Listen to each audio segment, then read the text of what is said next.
The rain in the city never really stopped. It just sometimes became a fine, greasy mist that clung to everything. In his small garage, Jay wiped his hands on a cloth that had long ago given up trying to be anything but black with grime. The hover sedan was finished, its polished silver shell humming softly in contrast to the stained concrete floor.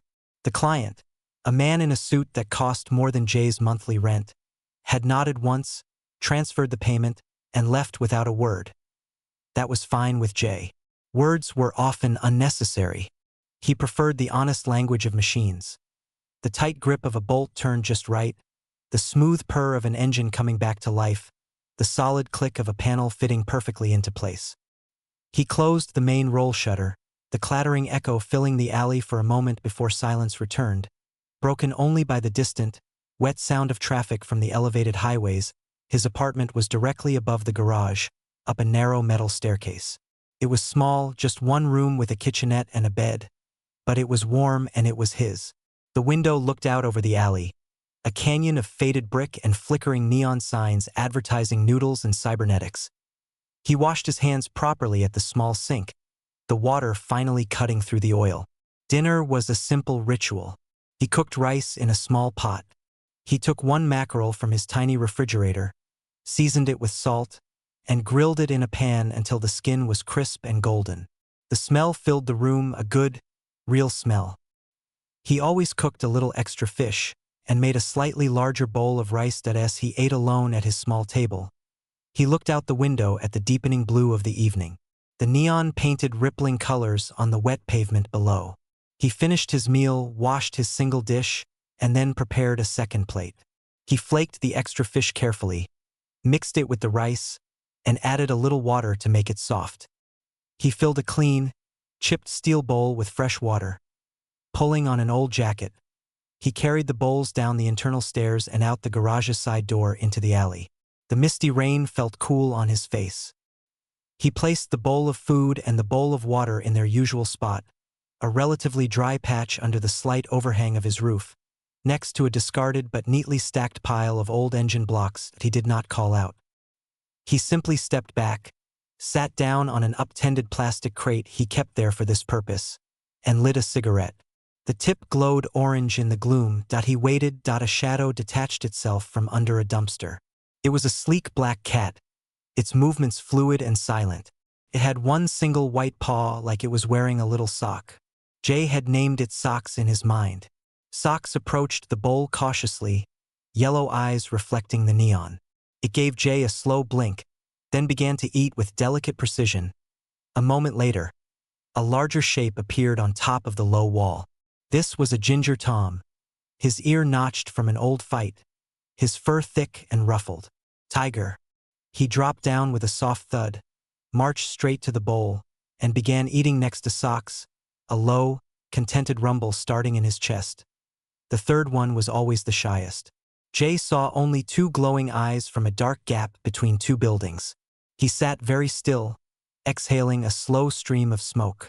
After a long minute, a small calico cat emerged, her coat a patchwork of brown, orange, and black. Patch. She slinked over, keeping her body low, and only started to eat when the two others made room for her. This was Jay's real moment of peace. The day's work of dealing with complex machines and impatient people was over. Here there were no demands, just the soft sounds of eating, the occasional purr, the quiet patter of the misty rain. He didn't try to pet them. This was not about ownership or even friendship in the usual way. It was a treaty. He offered food and safety. They offered their presence, a living, breathing silence that calmed his busy mind as he watched them. Socks ate neatly. Tiger was messy, getting rice on his whiskers. Patch kept looking up, checking her surroundings between every few bites. Jay smiled, a small, rare thing that no human ever saw. When they were done, they lingered. Socks sat and began to meticulously clean her white paw. Tiger stretched out, rolling onto his back for a moment on the dry concrete before sitting up.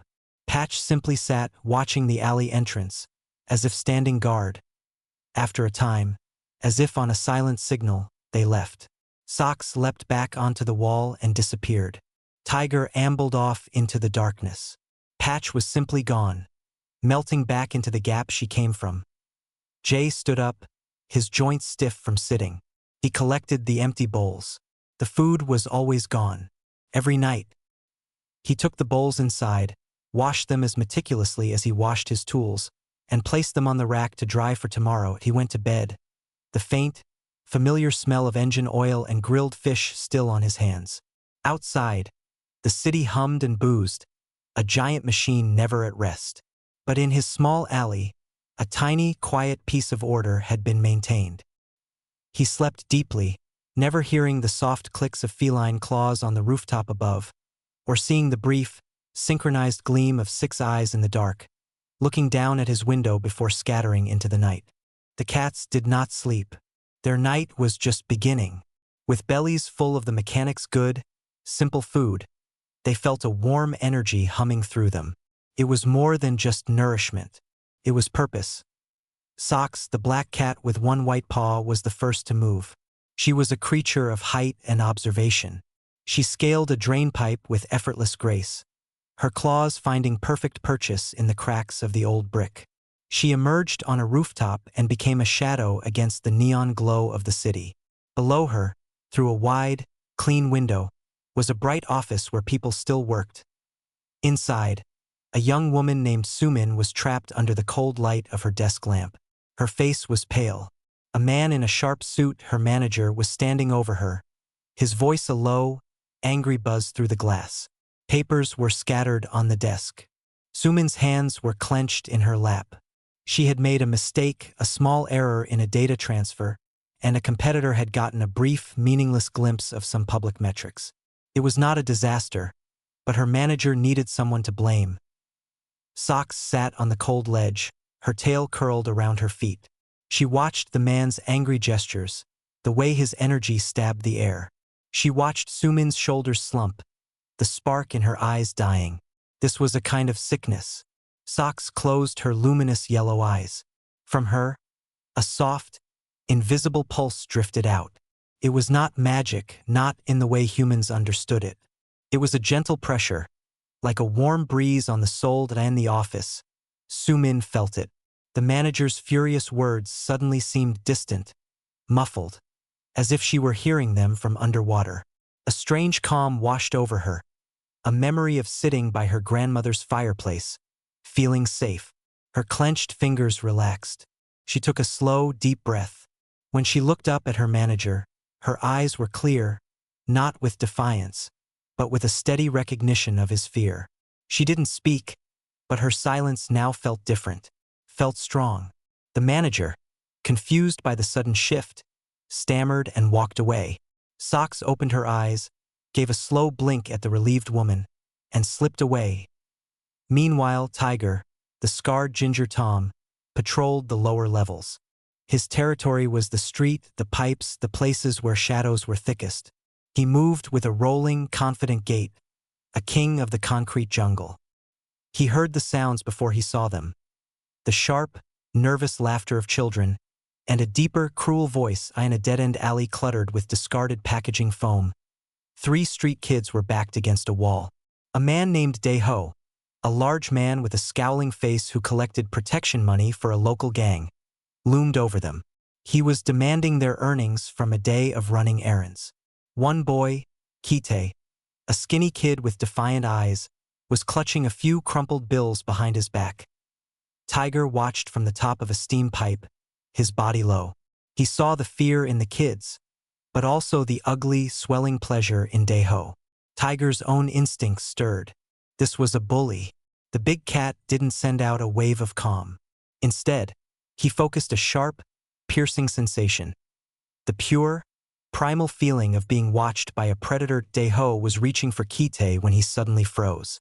A cold shiver shot up his spine. The hair on the back of his neck stood up.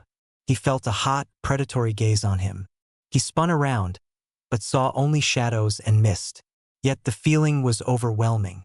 It was the ancient fear of something in the dark, something with teeth and claws. His bravado evaporated, replaced by a superstitious dread. He mumbled something, took a step back, and then hurried out of the alley, casting frightened looks over his shoulder. Tiger stood up, gave a low, satisfied rumble in his chest that the kids could not hear, and sauntered away. The smallest agent, Patch the Calico, had the most delicate work. She was a creature of ingress, of finding the small ways in.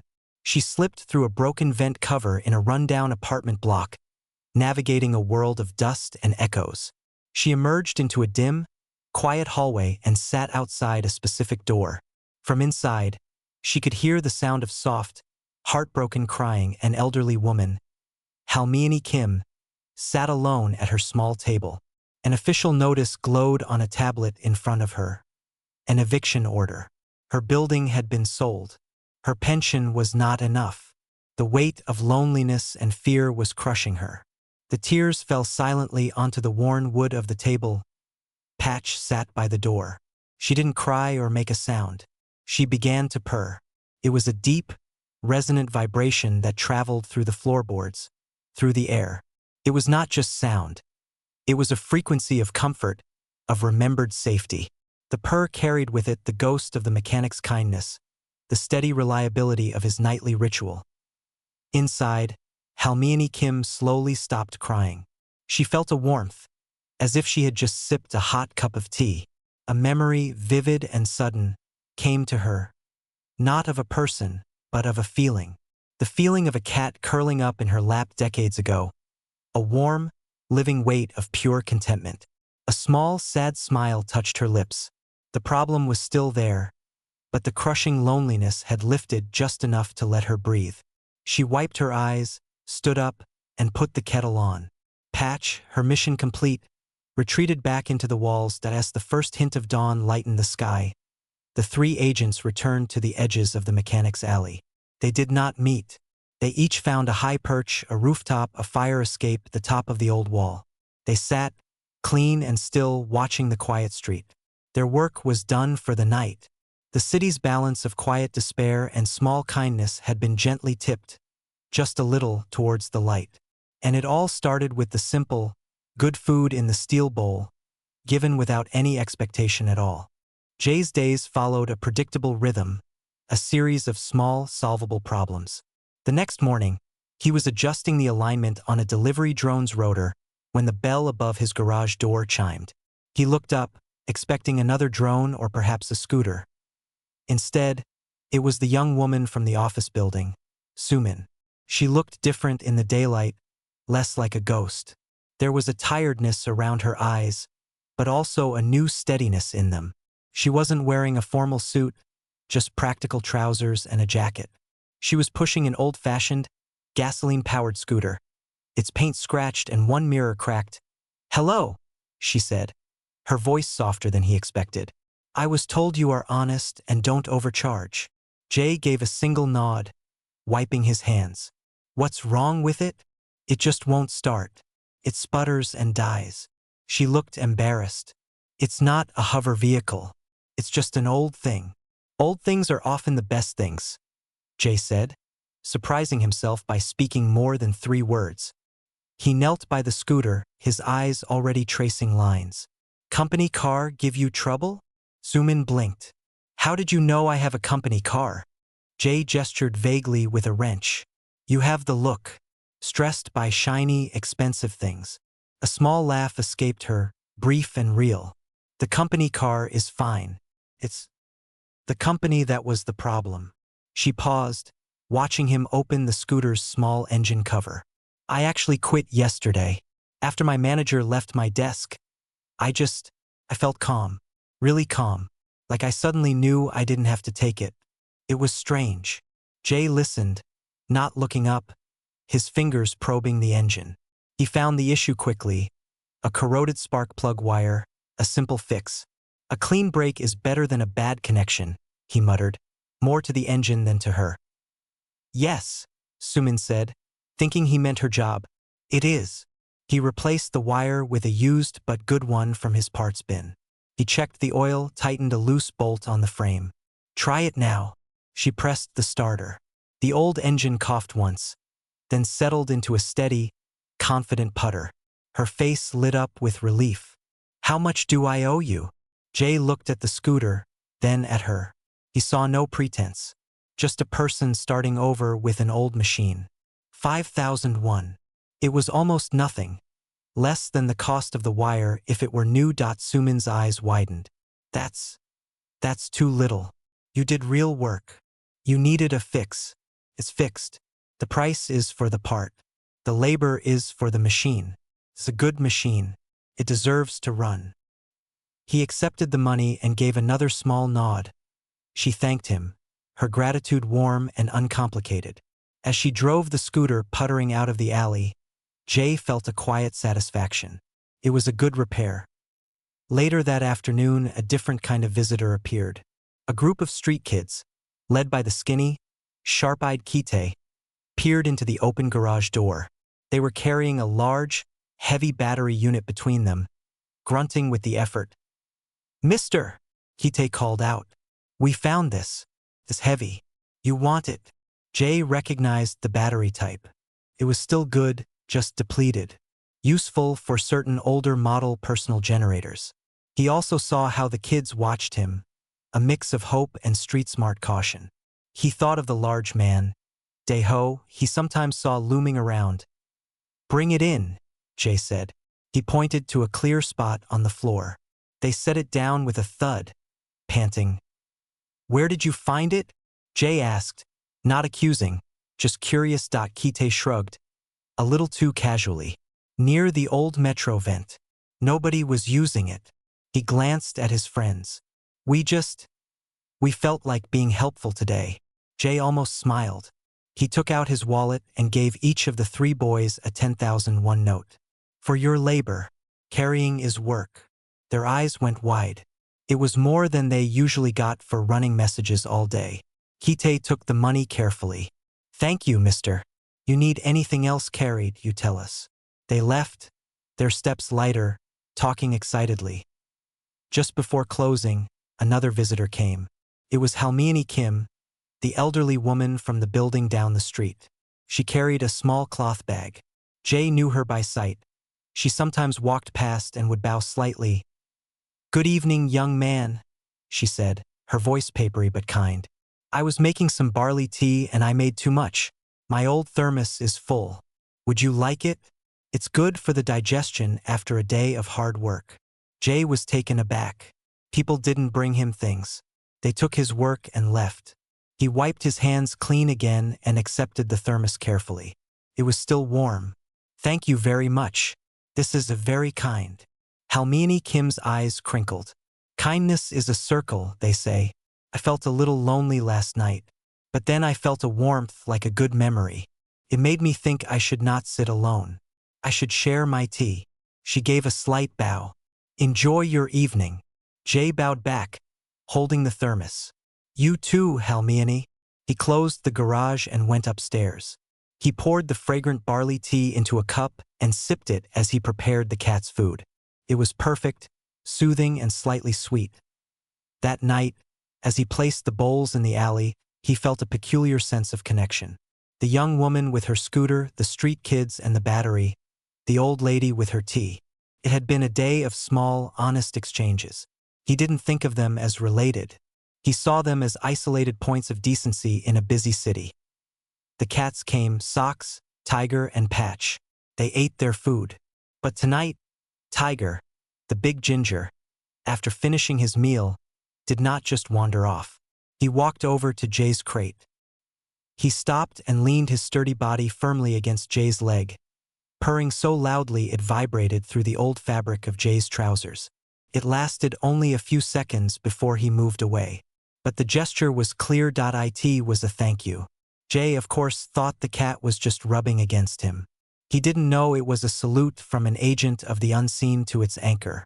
He just felt, for the first time in a very long time, that the quiet circle of his life was somehow complete. The new sound in the alley was wrong. It was a high-pitched, steady whirring, like an angry metal insect. It wasn't the sound of the city. It was the sound of intrusion. Jay heard it from his apartment 2 nights later.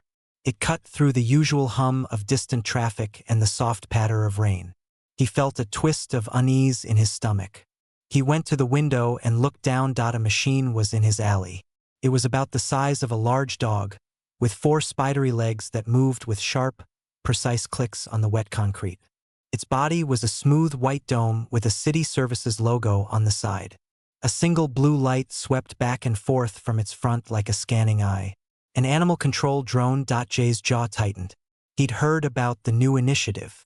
A city councilor, Park, wanted the streets to look orderly for some important corporate visitors. Stray cats were not orderly. The drone's scanner light swept across the usual feeding spot. Its logic circuits identified the bowls, unattended food sources encouraging pest behavior. A small compartment opened on its underside, and a careful robotic arm began to extend, programmed to collect the attractant. Then, from the top of the wall, a low, warning growl echoed. Tiger stood there, his ginger fur bristling, his notched ear flat against his head. He was defending his territory. The drone's sensors locked onto the movement. Primary target acquired. It shifted, its legs reorienting with silent efficiency. A different tool emerged from its front. A gentle, net-like projector designed to humanely trap the animal without injury. Tiger, brave and street-smart, did not understand humane. He understood threat. He hissed, a sharp, furious sound. Instead of running, he dropped down into the alley, putting himself between the drone and the hidden place where Patch usually waited. The drone advanced, the net projector humming as it charged. Jay was already moving. He didn't think. He thundered down the internal stairs, burst through the side door, and stepped into the alley. "Hey!" he shouted, his voice rough. The drone paused, its logic assessing the new variable. An adult human. It was not programmed for human interaction beyond avoidance. It calculated a new path to circumvent Jay and continue its pursuit of the cat. Tiger, seeing Jay, held his ground but let out a desperate yowl as the machine's legs clicked forward again. Jay saw the net projector aiming. Anger, hot and sudden, rose in him. This was his alley. This was their quiet peace. This stupid machine was breaking it. He looked around. His magnetic wrench, a heavy tool he used for aligning metallic components, was lying on a small workbench by the door where he'd been fixing a fan earlier. The drone took another step. The net projector pulsed with light, ready to fire. Jay snatched up the wrench. He didn't throw it. He knew about machines. He stepped quickly forward and, with a practiced motion, jammed the powerful magnetic head of the wrench directly onto the smooth white dome of the drone, right where its sensor array and central processor were housed. There was a sharp ZZZT sound. The magnetic field interfered catastrophically with the drone's delicate internal electronics. The blue scanning light flickered wildly. The legs spasmed, clicking and scraping against the concrete. The net projector fired harmlessly into the wall, the mesh web sticking to the brick. Then, with a sad little whine, the drone went completely dead. It listed to one side, its legs locked, a dead metal crab. The alley was silent again, save for the rain and Jay's heavy breathing. Tiger stared at the inert machine, then at Jay. The big cat's bristling fur slowly lay flat. He gave Jay a long, slow blink, a look of profound understanding, then turned and vanished over the wall without a sound. Jay stood there, the adrenaline fading. He pulled his wrench off the drone's shell. He looked at the city logo. He knew what this meant. The fine arrived by automated message the next afternoon. It was a significant number, more than he made from 2 hover sedan repairs. Willful destruction of municipal property. He paid it without complaint. It was worth it. That evening he prepared the food as usual. But a cold knot of worry sat in his chest. He placed the bowls in the alley. He sat on his crate. He waited. The misty rain fell. The neon signs flickered. No sacks. No tiger. No patch. An hour passed. The food sat untouched, the steam rising from it slowly dying in the cool air. The alley felt empty, not peaceful. The silence was a loud, screaming thing. The broken drone was gone, collected by a retrieval team in the morning. But its presence lingered. Jay finally stood up, his body stiff. He collected the full, cold bowls. The knot in his chest tightened. He had broken the treaty. He had brought the violence of the outside world into their quiet space. Maybe they were gone for good. Maybe the drone had scared them away to a different neighborhood. Maybe Tiger was hurt that he washed the unused bowls and put them away. He didn't cook for himself. He sat in his dark apartment, looking out at the empty alley. For the first time in years, he felt truly alone. He hadn't realized how much he relied on their silent company, on the ritual of care. Until it was gone, he didn't know that 3 blocks away, on a hidden rooftop garden thick with wild mint and sheltering vines, a council was taking place. The agents were not gone. They were gathered. And they were looking at him, their anchor who had fought for them. Now it was their turn. The rooftop was a secret world. It was on top of an old, forgotten library building, covered in broken solar panels that no longer worked. Over the years, wind and birds had brought seeds. Now it was a wild garden of mint, tough little flowers, and soft moss.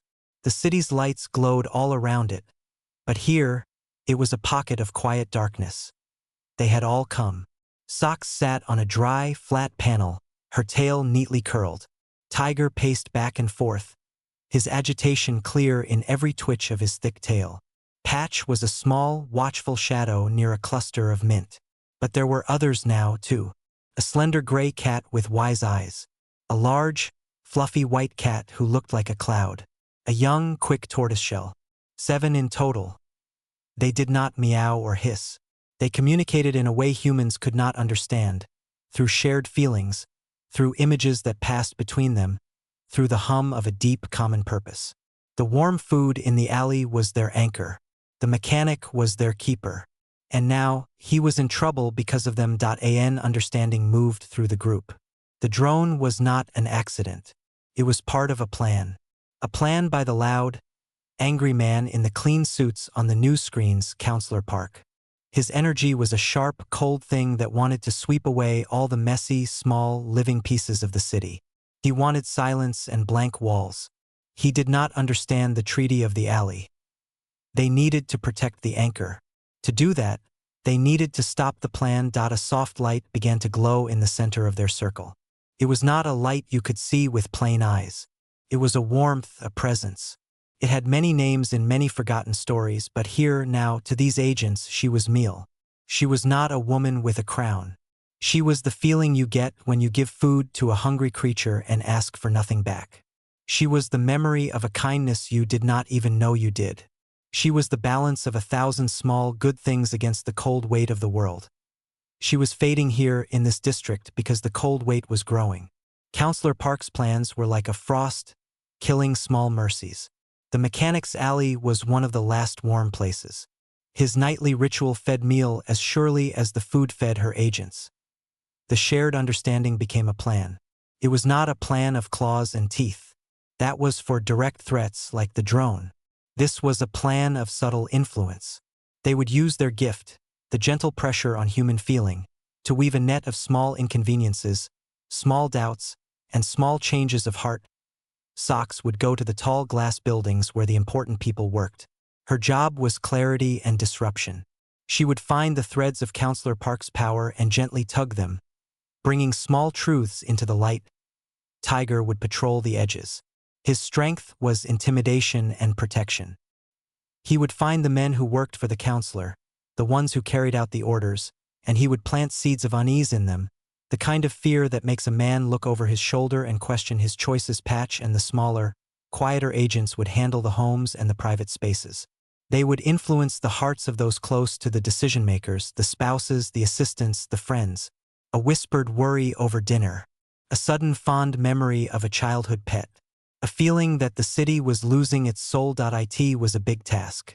They had never coordinated like this before. But the anchor was threatened. The warmth of the alley was at risk. The mechanic had fought for them with his magnetic wrench. Now they would fight for him in their way as the plan settled among them. The soft glow in the center pulsed warmly. It was approval. It was gratitude. It was the memory of the taste of grilled mackerel and the sound of a man sitting quietly in the rain. Wanting nothing. One by one, the agents stood. Socks was the first to leave, a black streak against the night sky, heading for the gleaming towers. Tiger gave a final, low growl of determination and descended into the shadows of the streets below. Patch slipped away silently, a small ghost seeking a way into a warm apartment vent. The rooftop garden was empty again, save for the rustling mint. The plan was in motion. In the alley, Jay slept fitfully, dreaming of empty bowls. He did not know an entire unseen world had just mobilized to protect the one small piece of peace he had built. He only knew the cats were gone, and he missed them. The next day, in the clean, quiet office of Counselor Park, things began to go wrong. Started as small, annoying puzzles. His chief aide could not find the final draft of the urban beautification proposal. The digital file, saved securely the night before, had simply vanished. The aide had a sudden, strange headache and a blank spot in his memory.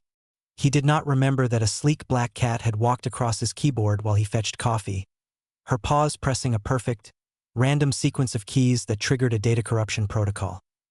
Later, Counselor Park had a very important lunch. It was with a stern, wealthy woman from a corporate family who was considering a large donation to his district's cleanup fund. The restaurant was expensive and quiet. The woman, Mrs. Hahn, was impressed with the counselor's vision of a sleek, modern city. Then, as they discussed numbers, a small calico cat slipped in from the kitchen delivery area. It moved unseen under the crisp white tablecloths. It brushed gently against Mrs. Hahn's ankle. She barely noticed. But an hour later, as Counselor Park was making his final pitch, Mrs. Hahn began to sniffle. Her eyes grew red and puffy. She developed a sudden, severe allergic reaction, not to cats, but to the synthetic fur trim on her own designer shawl, a material she had worn for years without issue.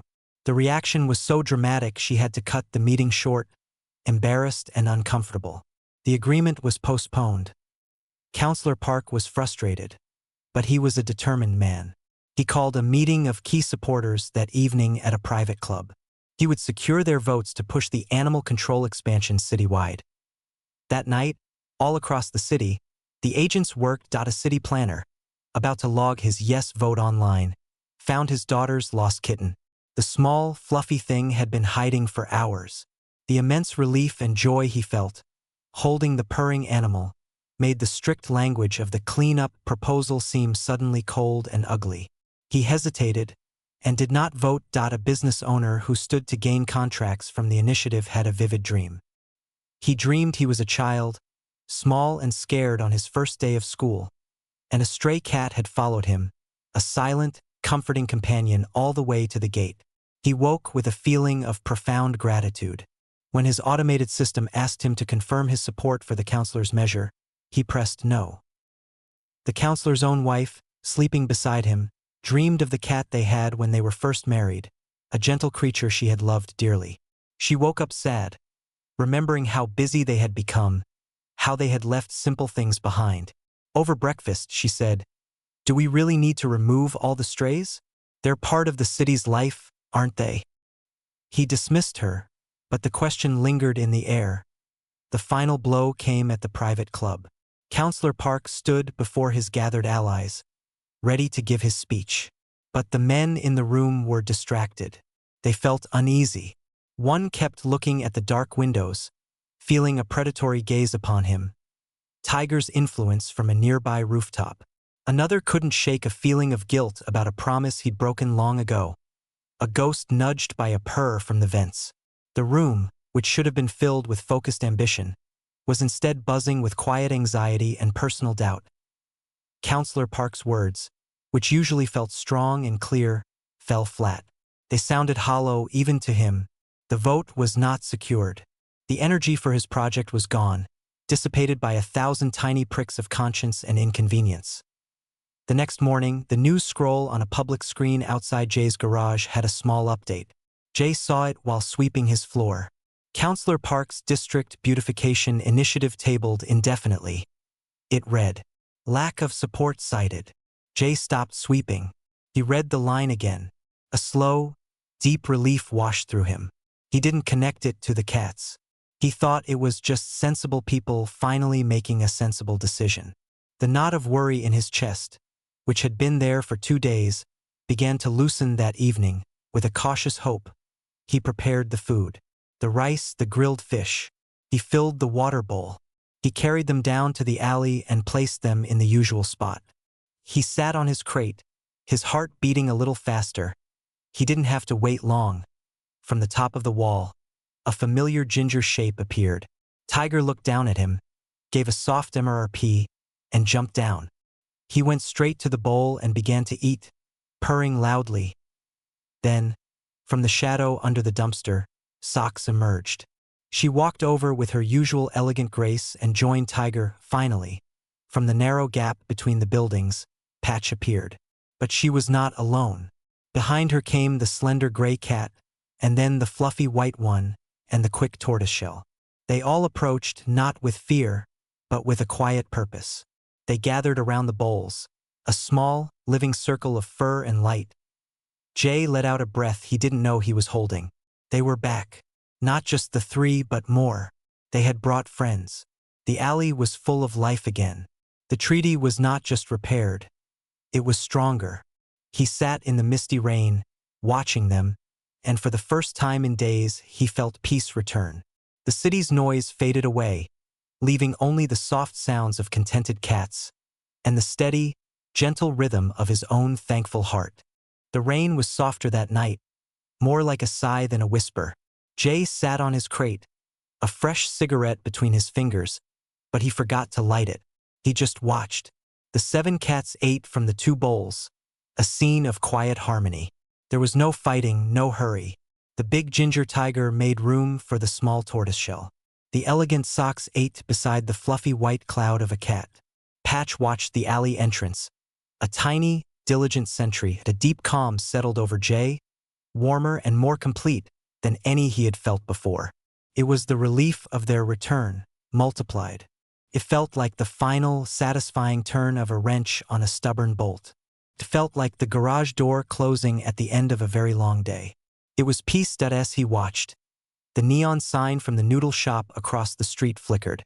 Its usual erratic pulse slowed, just for a moment, and glowed a steady, deep pink. The light bled into the fine mist, filling the alley with a soft, rosy haze. The droplets of water in the air caught the light, turning into tiny, floating jewels in that strange, beautiful light. Something shifted. The cats paused in their eating. All 7 of them turned their heads, not as separate creatures, but as one. Their eyes caught the glow, 14 points of gentle light in the dusk. And Jay felt it was not a sound. It was a feeling that washed through him, from the soles of his feet to the top of his head. It was the gratitude of 1,000 small, saved things. It was the memory of his grandmother's hands, rough from work but gentle on his forehead when he was sick. It was the satisfaction of fixing Sumin's scooter and seeing her drive away. It was the warmth of Halmiani Kim's tea in his cup. It was the silent thanks in Tiger's slow blink the night he killed the drone. It was immense and ancient and kinder than anything he had ever known. It was a love for the quiet givers, the ones who mended broken things without fanfare, the ones who left food in the dark without expecting a name. Tears he did not understand filled his eyes. The feeling was too big for his small alley, too big for his simple life. It pressed against his heart, not to break it, but to fill it. And then, as quickly as it came, it faded. The neon sign flickered back to its normal cycle. The pink haze dissolved into the ordinary gray drizzle. The cats, one by one, went back to their food. Tiger gave his sides a final clean, then walked over to Jay. He didn't rub. He just sat beside the crate, leaning his warm body against Jay's leg, a solid, living weight. Then he stood and ambled away, disappearing over the wall point one by one. The others finished. Socks gave Jay a last, knowing look before she leapt onto the pipes. The new cats vanished into the shadows from where they came. Finally, only Patch remained. She sat for a long moment, cleaning her patchwork face. Then she, too, was gone. The alley was empty. The bowls were licked clean. Jay sat there for a long time. The feeling was gone, but the echo of it remained, a comforting hum in his bones. He tried to make sense of it, but his mind, used to engines and wires, had no parts for this. He decided it was just a moment, a trick of the light and his own loneliness. A beautiful, strange moment, but just a moment. He collected the bowls, washed them in the sink upstairs, and placed them on the rack to dry. He went to bed. The sounds of the city were the same as always. But he fell asleep instantly, and he did not dream. Above him, on the rain-slicked roof, the agents gathered. They formed their loose circle on the mechanic's own rooftop, over the room where he slept. They did not need to be in the hidden garden tonight. Their anchor was secure. They sat, still and silent, their fur dotted with rain. From each of them, a very soft, warm light began to glow. It was not a light for human eyes. It was the light of their purpose, fed by the good food and the quiet safety of this place. The small lights intertwined above them, weaving into a gentle, shimmering pattern that hovered over the sleeping man's home. It was a shield. It was a thanks. It was a song only they could hear, a hymn to the goddess of small things, sung by her agents. For the mechanic who nourished them, he would never know. He would wake up tomorrow, go to his garage and fix broken machines. He would cook extra fish in the evening. He would sit on his crate and watch the cats eat. He would believe he was just a man feeding strays. And that was the most beautiful part of the story. The truth was too vast, too wonderful, for his kind heart to hold. His job was not to know. His job was simply to be kind. And in the economy of the unseen, in the balanced meal maintained, that simple, repeated act was the most powerful currency of all. On the roof, the soft light slowly faded. The cats stretched, yawned, and one by one, they slipped away to begin their night's work, watching over the city. The alley below slept, safe and quiet, under their watchful, loving eyes.